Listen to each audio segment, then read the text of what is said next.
Hola, bienvenidos. Hoy preparamos almíbar ligero. Es una mezcla de agua y azúcar que se utiliza en repostería. Si quieres saber cómo la preparo, quédate a ver el vídeo. En un cazo o cacerola a fuego medio, añadimos el azúcar. Para esta receta necesitamos azúcar blanca. Añadimos también el agua. Yo estoy utilizando agua filtrada porque contiene menos impurezas. Es recomendable que el fondo del cazo sea grueso. Removemos ligeramente para disolver y llevaremos a calentar hasta que hierva. Añadimos ahora las cáscaras de naranja. Esto lo hacemos para saborizar el almíbar. También podrías utilizar cáscaras de limón. Removemos ligeramente y continuamos con la cocción.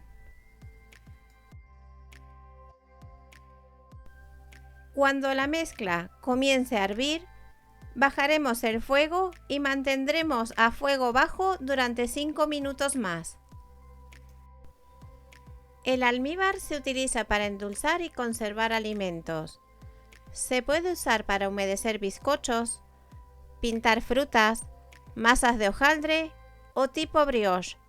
Con eso conseguiremos dar brillo y conservarlos frescos por mucho más tiempo. Pasado el tiempo de cocción, retiramos del fuego y dejaremos templar. Añadimos en este momento la esencia de vainilla.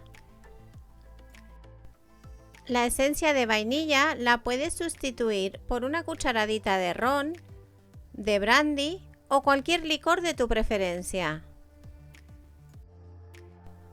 Cuando la mezcla esté templada, la colaremos para quitar las cáscaras de naranja. Para conservar el almíbar es recomendable hacerlo en un recipiente de cristal. La densidad del almíbar puede variar de líquido a espeso, dependiendo del tiempo de cocción. Si quisiéramos un almíbar más espeso, debemos dejarlo hervir durante 10 minutos. Y ya estaría listo nuestro almíbar ligero. Si te ha gustado la receta, te animo a que la prepares y a que compartas nuestro vídeo. Gracias. Aquí os dejamos una receta donde usamos almíbar ligero y una lista con algunos de nuestros vídeos.